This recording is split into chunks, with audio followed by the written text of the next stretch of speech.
오늘 증거할 제목은 회개와 경건입니다. 오늘 읽은 말씀 6절에 보면 이로 인하여 무릇 경건한 자는 이런 말씀이 나옵니다. 이로 인하여라는 말씀은 5절과 연결을 지우고 있죠. 5절에서는 무엇을 말했습니까? 회개에 대해서 말씀했죠. 다윗이 하나님 앞에 자기의 죄를 회개하는 내용을 말씀했습니다. 그리고 그 말씀을 끝난 이후에 이로 인하여 경건한 자는 주를 만날 기회를 타서 기도한다고 말합니다. 그러니까 회개와 경건을 연결 지우고 있습니다. 회개를 말한 이후에 경건을 말함으로써 회개와 경건의 관계를 우리에게 말씀해 줍니다. 이것은 경건이 어떤 것인가 하는 것을 우리에게 설명해 주는 말씀이기도 합니다. 곧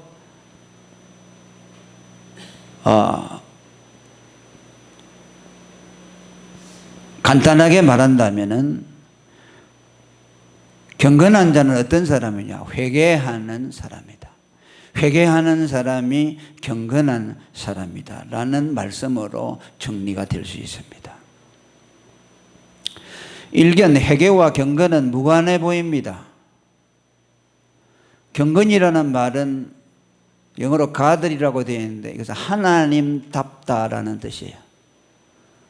하나님다운 것을 경건이라고 말씀합니다. 그런데 회개와 하나님다움은 거리가 멀어 보이죠.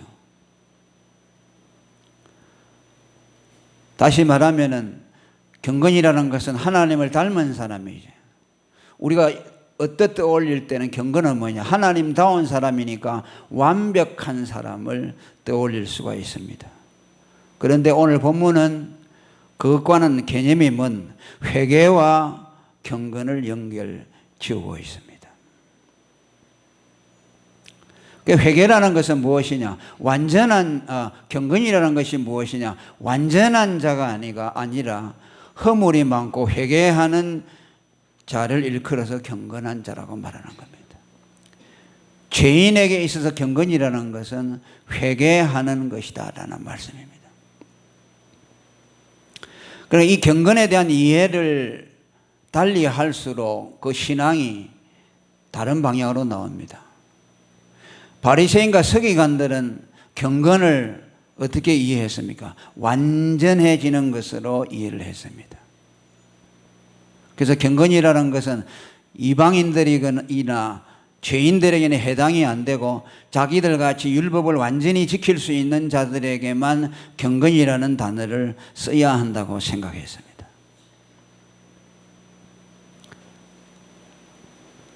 그래서 그들은 스스로 어렵다고 자처하고 또 다른 이방인들과 달리 그들은 어렵기 때문에 또 회개할 것이 없다는 생각들을 했습니다. 그러나 오늘 다윗을 통해서 우리에게 말씀하는 것은 진정한 죄인의 경건이라는 것은 자기 죄를 깨닫고 회개하는 사람이다. 그게 얼마나 다릅니까? 유대인들이 생각하는 경건이라는 말과 우리가 생각하는 경건이 다릅니다.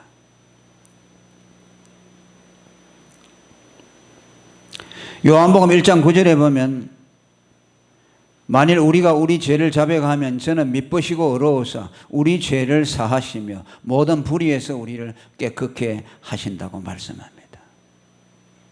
죄인이 자기 죄를 깨닫고 하나님 앞에 회개함으로 죄 씻음을 받는 것을 경건이라고 말합니다.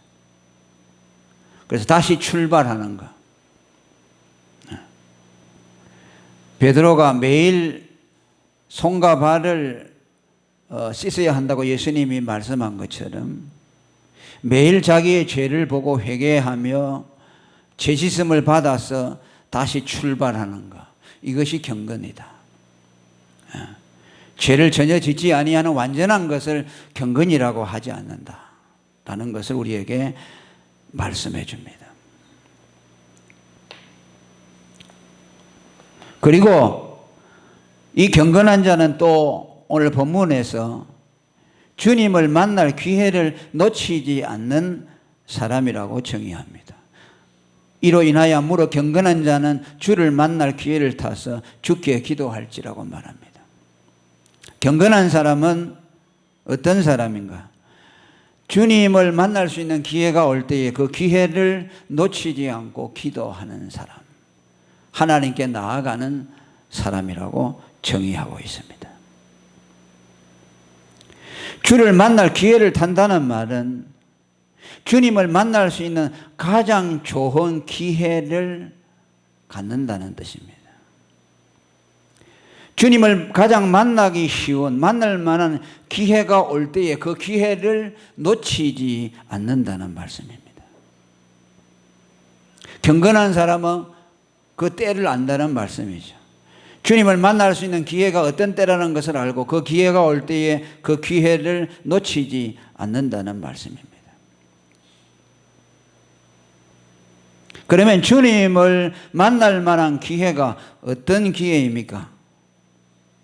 하나님이 우리와 가까이 하고 싶어 하는 그러한 기회는 어떤 때입니까? 하나님이 우리를 만나 주기를 원하는 그런 때는 어떤 때를 말합니까? 그것은 우리가 우리 죄를 깨닫고 하나님 앞에 우리의 죄를 내어놓고 회개하는 가장 약한 때를 여기서 말씀합니다. 오늘 주를 만날 기회를 탔으라는 말씀에 그 다른 한 뜻은 죄를 깨달을 때라는 뜻을 가지고 있어요. 주님을 만날 기회는 어떤 때냐? 우리가 우리 죄를 깨달을 때라는 말씀입니다. 그리고 오늘 본문과 잘 연결시킬 수가 있습니다. 자기의 죄를 깨달아서 그 마음이 통회하고 마음이 낮아진 때, 그러한 때가 하나님이 그 사람에게 가까이 하기 쉬운 때고 하나님이 그를 만날 만한 때라는 말씀입니다. 다시 말하면 하나님은 어떤 사람에게 가까이 하느냐? 그 사람이 완전하고 강한 그때에 하나님이 찾아오시는 것이 아니고 그가 가장 약하고 무능해진 때에 주님이 그를 가까이 하신다는 말씀입니다. 우리의 생각과는 다르죠. 우리가 흠이 없고 완전할 때 하나님이 우리와 같이 하실 거라고 생각하죠. 그런데 하나님은 그렇지 않다는 말씀이에요. 다윗의 경험을 통해서도 우리에게 말해주지 않습니까? 지금 이 경건이라는 말은 다윗이 자기 죄를 깨달아서 회개하고 난 이후에 주어진 말씀이죠. 곧 다윗에게 해당되는 거죠. 자기 죄를 깨달아 회개하는 다윗에게 하나님이 가까이 하신다는 말씀이죠. 우리가 가장 약해지고 낮아진 때, 우리의 죄로 인해서 우리 마음이 상하고 겸손해진 때, 그때에 하나님은 우리와 함께 하시기를 원한다. 그 때가 하나님을 만날 만한 때라는 말씀이죠. 이사야 57장 15절에도 지존 무상하며 영원히 거하며 거룩하다 이름하는 자가 이같이 말씀하시되 내가 높고 거룩한 곳에 거하며 또한 통회하고 마음이 겸손한 자와 함께 거하나니. 그죠? 이는 겸손한 자의 영을 소성케 하며 통회하는 자의 마음을 소성케 하려 함이라. 할렐루야. 하나님은 가장 높은 곳에 계시지만은 또 어떤 사람에게 함께 하느냐? 자기 죄를 깨달아서 마음에 통회하고 겸손한 사람에게 지극히 높은 곳에 계신 하나님이 그에게 가까이 하신다는 말씀이죠. 역설이라고 할 수 있습니다. 그러나 대부분의 사람들은 그가 완전하다고 생각할 때 하나님이 함께 하실 거라고 생각하죠. 그런 것이 아니에요. 경건한 자는 그런 자가 아닙니다. 흠이 없고 완전한 자가 아닙니다. 자기의 죄를 깨달아서 자기가 약한 데 있다는 것을 알고 하나님을 전심으로 의지하는 그 사람을 경건한 사람이라고 말합니다. 우리가 즐겨 부르는 찬송가에도 예수 사랑하시면 이라는 찬송가죠. 내가 연약할수록 더 귀히 여기사 높은 보좌 위에서 낮은 나를 보시네. 나의 믿음 약할 때 주날 붙드네. 마귀 나를 깨일 때 주날 붙드네. 나를 붙드네. 나를 붙드네. 사랑하는 나의 주 나를 붙드네라고 말합니다. 우리가 가장 약하고 마귀의 게임에 넘어가기 쉬운 그때에 주님은 우리에게 가까이 오신다는 말씀입니다. 왜? 그때 우리 마음이 가장 통회하고 낮아진 겸손한 마음을 갖고 있기 때문입니다.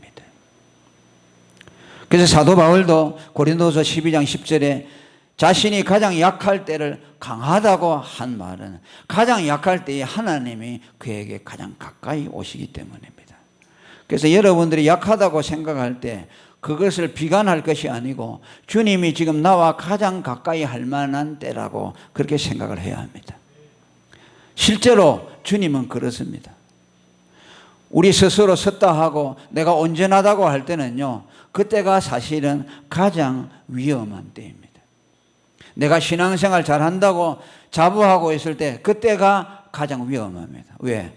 그때는 하나님을 의지하지 않기 때문에 자기의 힘으로 서려고 하는 마음을 갖고 있기 때문에 주님에게서 마음이 멀어져 있는 거죠. 실제로 자기도 주님과 마음이 멀어져 있고 또 그런 사람들에게 하나님이 가까이 하지 아니하신다고 성경은 말씀합니다.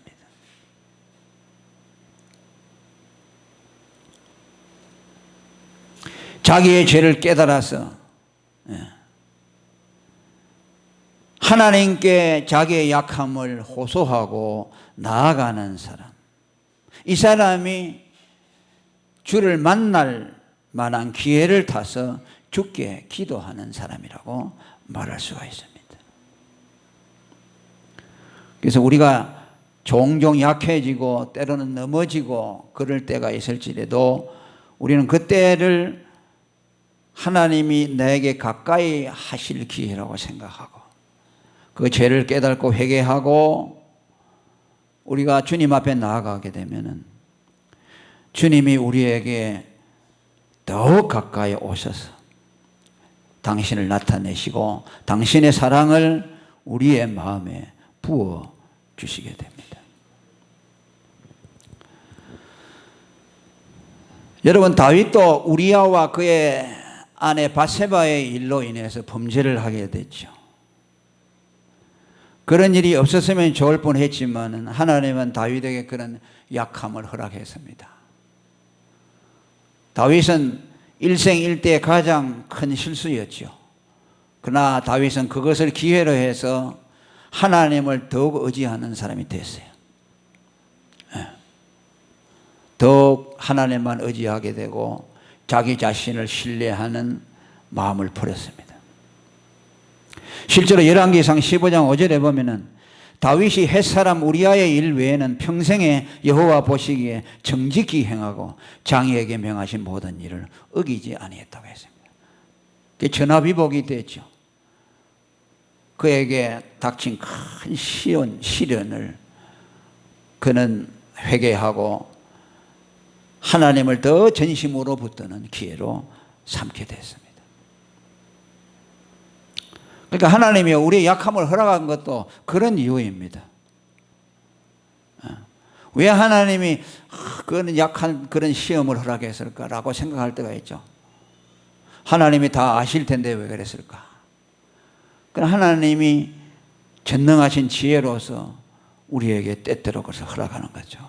그것을 통해서 더 낮아지게 하시고 더 겸손하게 하시고 우리 스스로 섰다 할 수 없도록 전심으로 주님만 의지할 수 있도록 우리를 만들어주는 겁니다. 예수님은 베드로가 3번 부인할 것을 알았죠. 그가 마태복음 16장에서 예수를 하나님의 아들 그리스도로 고백한 이후에 곧 얼마 있다가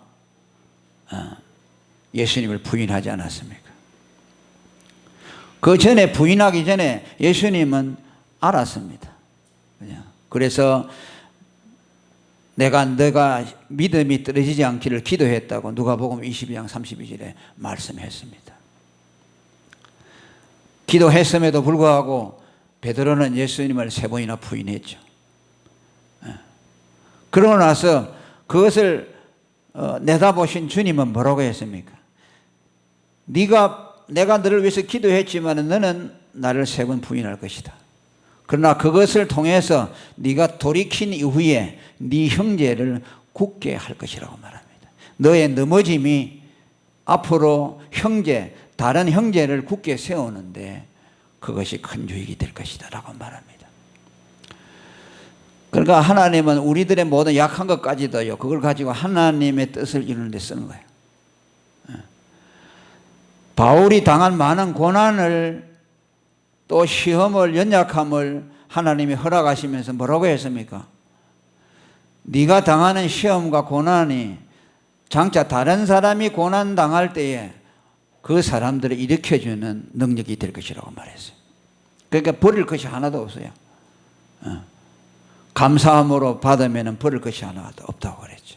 하나님이 우리에게 경험하게 하는 것은요, 전부 우리 자신을 위해서도 유익하고 또 하나님께서 당신의 뜻을 이루는 데 쓰시고 주의 몸된 교회와 복음의 유익을 위해서 우리들의 연약한 모든 경험들까지도 사용해서 쓴다는 것을 우리에게 말씀합니다. 30장에서 우리가 다윗이 넘어진 것도 보았지요. 하나님께서 그를 높이 세워줬는데 내가 견고히 서리라, 이대로 내가 계속 이 상태로 내가 갈 것이라고 자만했을 때 하나님은 곧 그를 넘어지도록 만들어버렸죠. 그런 것들을 계속 하나님이 다윗에게 경험시킴으로써 자신에 대한 신뢰를 철저하게 버리도록 했어요. 우리는요, 내가 주님을 의지하는 것을 잠깐만 소홀히 하면요, 우리는 곧 넘어지잖아요. 우리는 별 수가 없어요. 그래서 작은 잘못을 통해서 큰 잘못을 미리 예방하도록 만들어 주시고, 작은 넘어짐을 통해서 더 큰 넘어짐을 막을 수 있도록 하나님이 경고해 주시고, 또 그런 것들을 통해서 더 하나님 앞에 조심하고, 더 하나님을 의지하고 믿음으로 살도록 우리에게 격려하시는 겁니다. 그리고 이 주님을 만날 기회를 타서 곧 자기 죄를 깨달아서 기도하는 사람을 하나님은 경건한 사람이라고 말하면서 이 경건한 사람을 하나님이 홍수의 범람 때에 보호해 주신다고 말씀합니다. 그죠? 진실로 홍수가 범람할지라도 저에게 미치지 못하리라 라고 말합니다. 하나님은 경건한 자를 세상의 환난에서 보호해 주신다는 의미도 있습니다. 또한 동시에 하나님께서는 경건한 자를 죄악의 홍수가 범람할 때 그를 그 홍수에 떠내려가지 않도록 그의 영혼을 보호해 주신다는 말씀입니다. 두 가지 다 일리가 있죠. 하나님은 경건한 자를 세상의 환난에서 보호해 주시고, 또 영적인 의무로서는 홍수와 같은 죄가 많은 사람들을 넘어뜨리고 그들을 삼킬 때에 기도하는 사람들 하나님이 보호해 주셔서 거기에 휩쓸려 가지 않도록 만들어 주신다는 말씀입니다.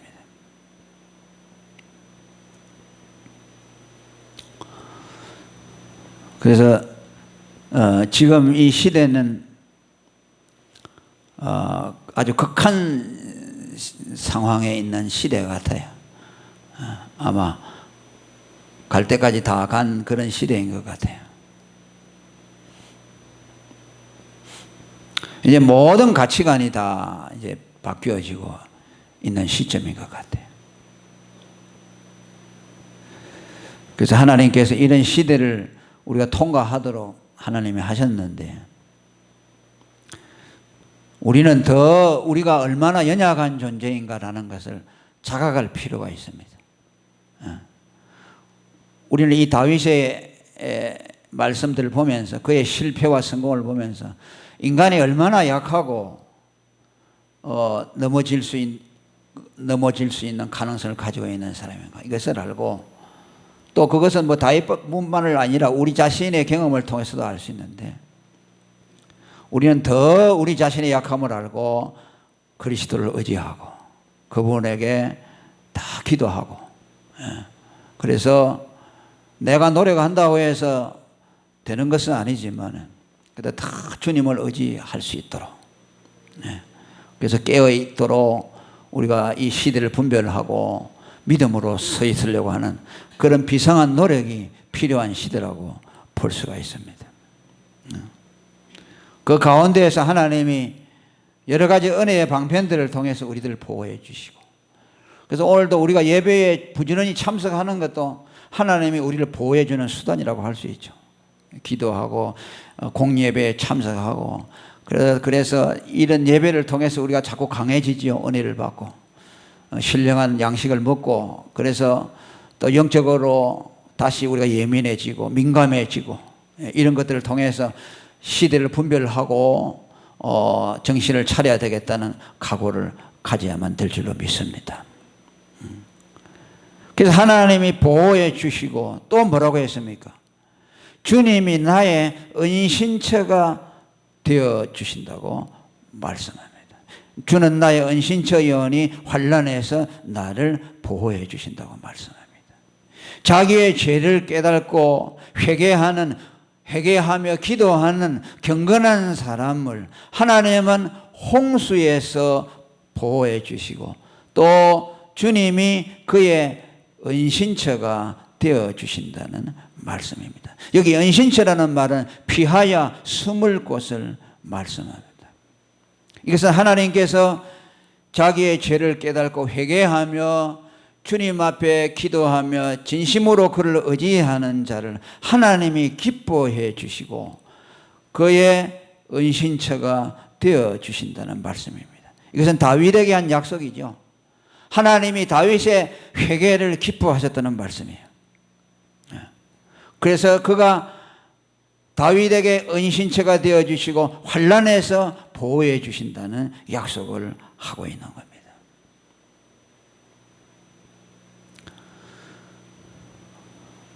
그래서 이것은 가만히 보면 우리가 회개라는 것을 하나님이 참 얼마나 기뻐하시는가. 우리가 지혜의 길로 가다가 그것을 깨닫고 방향 전환을 해서 하나님께로 돌아오고 바른 길로 가는 것은요, 하나님이 너무너무 기뻐하시는 일이에요.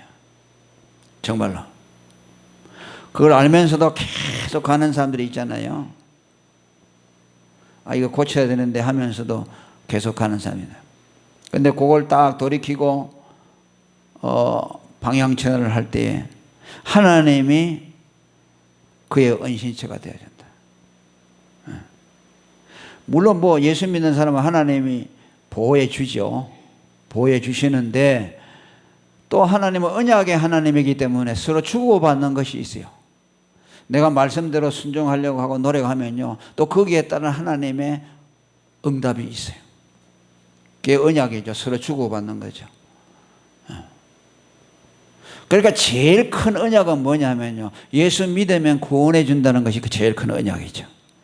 그 피로 세운 새 언약, 예수님이 마지막 유월절 때 주신 언약이죠. 거기에는 모든 약속이 다 들어있죠. 그죠? 거기에는 하나님의 심판에서 건져주시고 율법의 처지에서 다 건져주시죠. 그러니까 예수 믿으면은 큰 의미에서, 포괄적인 의미에서는 다 복받은 사람들이 되는 거예요. 다 완전한 구원과 축복과 그의 보호와 모든 걸 다 받는 사람이에요. 그런데 또 소소한 것이 있어요. 그건 뭐냐면 또 작은 언약이죠. 하나님이 이렇게 네가 내 말에 순종하면 또 내가 이렇게 해주겠다. 소소한 거죠. 그죠? 또 그건 다른 차원이죠. 그러니까 우리가 예수 믿고 하나님께로 돌아오면 하나님이 그 자체를 기뻐하지만 또 우리가 삶 속에서 잘못 방향을 정하고 가다가 그것을 깨닫고 돌아오잖아요. 그럼 거기에 대한 하나님의 약속이 또 있어요. 그러니까 어려움에서 건져내 주시고 피할 길을 열어주시고 또 기도의 응답도 해주시고 또 하나님이 각가지 약속한 것, 좋은 것들을 또 그에게 허락하시는 거예요. 그러니까 이거 무시할 수가 없죠. 왜냐하니까 어떤 사람들은 구원받은 것이 제일 큰 문제지만은 대부분 넘어지는 것이 뭐야? 작은 소소한 문제 때문에 넘어져요. 그러니까 우리는 순종할 필요가 있어요. 잘못 길을 갈 때는 고쳐 먹을 필요가 있어요. 그러니까 보십시오. 사람들이 구원을 얻어놓고 세상에서 당하는 소소한 문제를 이걸 못 이기게 해서 자살하잖아요. 구원받은 사람이. 그러니까 그게 작은 문제는 아니에요, 사실은. 그러니까 하나님 여기 다윗에게 하나님이 하시는 말씀이 뭐냐? 네가 잘못 길을 갈 때 회개하고 돌이키면은, 그죠? 내가 너의 피난처가 되어준다. 이건 뭐 구원의 피난처가 되어준다는 말이 아니고, 네가 당하는 여러 가지 세상의 어려움에서 내가 너를 보호해 주실 것이다. 너 앞에 평탄한 길을 열어줄 것이다. 장애물들을 없이 해줄 것이다 하는 거죠. 그리고 이런 약속도 필요하죠.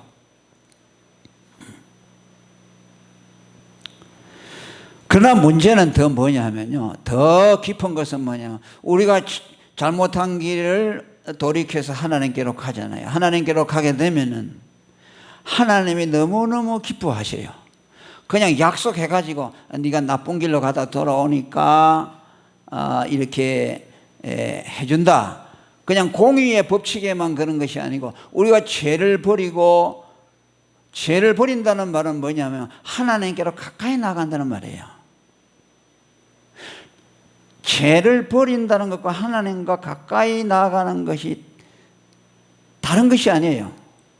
그러면 우리가 죄인 줄 알고 계속 나가잖아요. 그럼 뭡니까? 하나님이 가까이 할 수 없어요. 버리지는 않는데 가까이 못 오시는 거죠. 왜? 하나님은 우리가 죄 가운데 있으면 친근히 할 수가 없어. 그러니까 그와 같아요. 뭐냐면 부모가 자식이 이렇게 가다가 부모가 볼 때처럼 저 좀 고치면 좋겠는데 하는데, 가다가 이게 철이 들어서 고치고 돌아온다고 말이야. 고치고 돌아오면은 네가 나쁜 길 갔다가 오니까 착하다 해서 그를 품어주는 것이 아니고, 그죠? 돌아오면은 그게 이쁜 거예요, 하나님. 그러니까 제 길에서 돌이킨다는 말은 하나님 품으로 왔다는 것과 똑같아요. 왜? 제 길은 하나님에게서 떠나는 길이거든. 그런데 죄를 버렸다는 것은 하나님 품으로 돌아왔다는 것이에요. 그러면 하나님이 그에게로 돌아오잖아요. 그러면은 그를 품어주잖아요. 품어주는 그 자체가 보호가 되는 거예요. 하나님의 사랑의 품속에 들어오는 것이 가장 안전한 곳이 되는 것이요. 그러니까 네가 죄를 버리고 왔으니까 내가 공의로서 너를 품어준다, 이게 아니고 사랑으로서 받으세요. 그러니까 여러분 보세요. 탕자가 회개하고 돌아올 때 그 탕자가 그 아버지가 벌하고 무슨 상하고 이렇게 기다리고 이렇게 오면은 징벌 주려고 하지 않았잖아요. 무조건 돌아오기를 기다렸거든요. 뭐야? 사랑이죠. 매일같이 기다렸죠.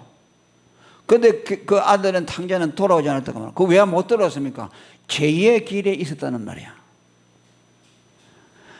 탕자가 아버지에게로 안 돌아온 것은 죄의 길에 있었다는 뜻을 말하는 것이죠. 왜? 죄의 길에 있으면 하나님께로 못 돌아와요. 죄와 하나님과 같이 있을 수가 없어요. 하나님께로 오려면 죄를 반드시 버려야 돼요.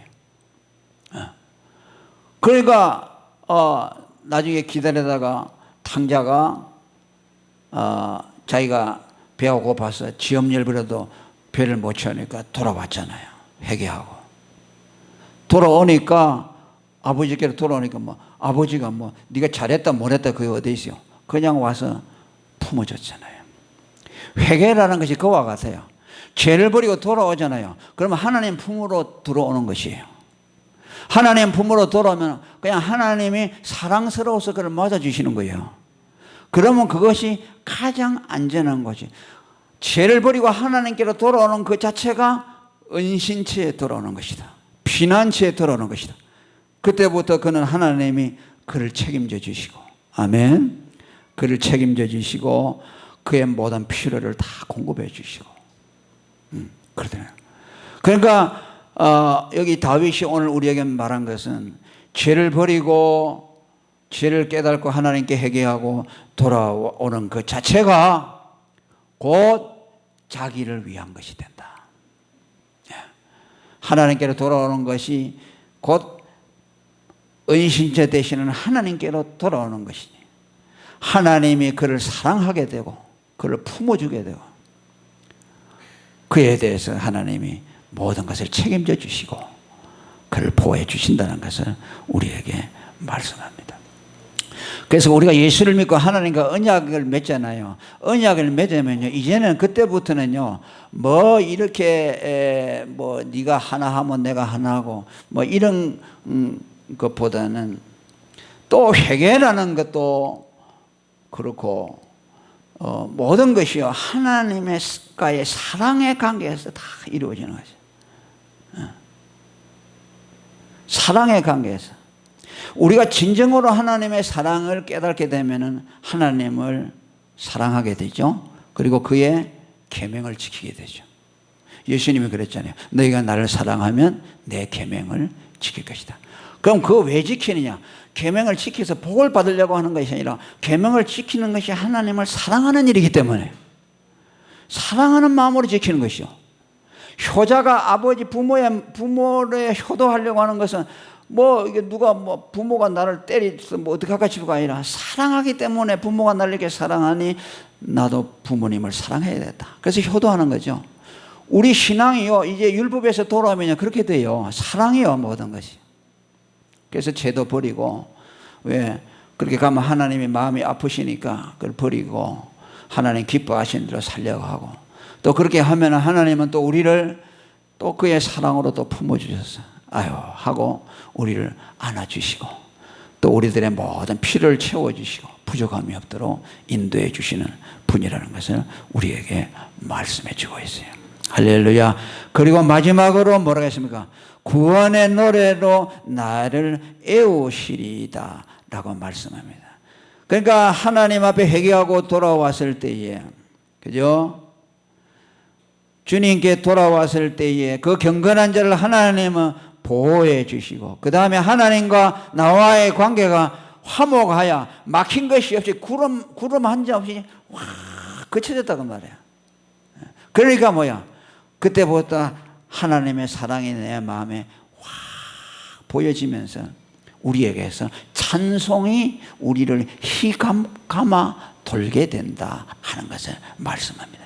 구원의 노래로 나를 애운다는 말은 더 쉽게 표현한다면요, 구원의 노래에 내가 파묻히도록 만들어 주신다. 구원의 노래가 나를 포위하도록 하나님이 해주신다.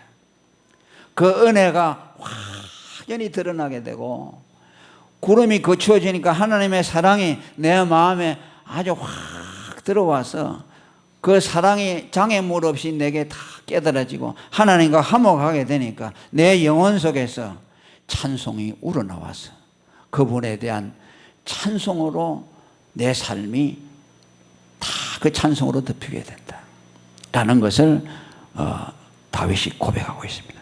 그래서 결국은 다윗이 죄를 깨닫고 회개하여 하나님을 찾게 되고, 그래야 하나님과 모든 그 불화한 것들이 다 그쳐지고 나니까 구름 한 점 없이 밝게 개인 하늘처럼 주님이 우리 영혼 속에, 그의 영혼 속에 하나님의 사랑이 비추으니 찬송으로 충만해지게 하는 그런 놀라운 은혜를 받았다는 것을 우리에게 말씀합니다. 오늘 저와 여러분도 이런 은혜가 있기를 바랍니다. 항상 우리 죄를 살펴보고 우리가 지금 내가 가는 길이 올바른 길을 가고 있는가 항상 생각하고, 그래서 깨달아진다면 우리는 하나님 앞에 다 그것을 또 고쳐먹고 바른 길로 가고, 그죠? 지금 내가 연약해져서 그런 가정이 있다면 내 마음이 더 통회하고 거기에 대해서 하나님 앞에 겸손한 마음을 가지고 주님의 은혜를 구하시면 반드시 주님이 여러분과 함께 하실 것이고 여러분에게 새로운 은혜를 부어주실 것입니다. 이런 은혜가 여러분에게 있기를 축원합니다. 통성으로 기도하겠습니다.